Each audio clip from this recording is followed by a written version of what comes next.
كثرة الصور البيانية اللي كانت موجودة عند أبو الشوق. فاكرين يا جماعة الصورة الكلية؟ الصورة الكلية دي كانت عند واحد تاني اسمه خليل مطران، ابتكرها لما هرب من شوية الحاجات دول. إيه الحاجات اللي هرب منها؟ الصور البيانية.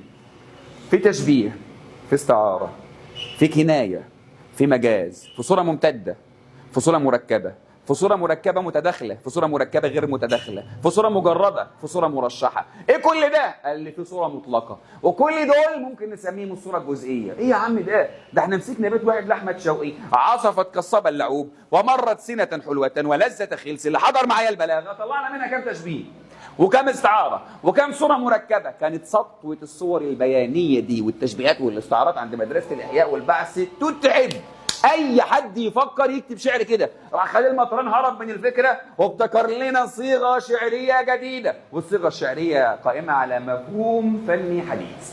يعني ايه مفهوم فني حديث؟ انا لسه هقعد اجيب تشبيهات واستعارات، هجيبهم بس قليل، الى ان انا رسام وفنان زي ما اي شاعر رسام وفنان، زي الرسام اللي بيرسم بالريشه بتاعته. وانا كمان هعزف بريشتي. هتعزف ازاي؟ قال لي انا الصوره بتاعتي قائمه على مفهوم فني حديث اسمها الصوره الكليه، قائمة على صوت، عناصر اللوحة، الصوت واللون والحركة. دي ابتكارات لصيغ شعرية جديدة. مين اللي عملها؟ خليل. يبقى نقل الشعر وقفل المحل ده وراح فتح محل تاني. مين اللي عمل كده يا جماعة؟ خليل.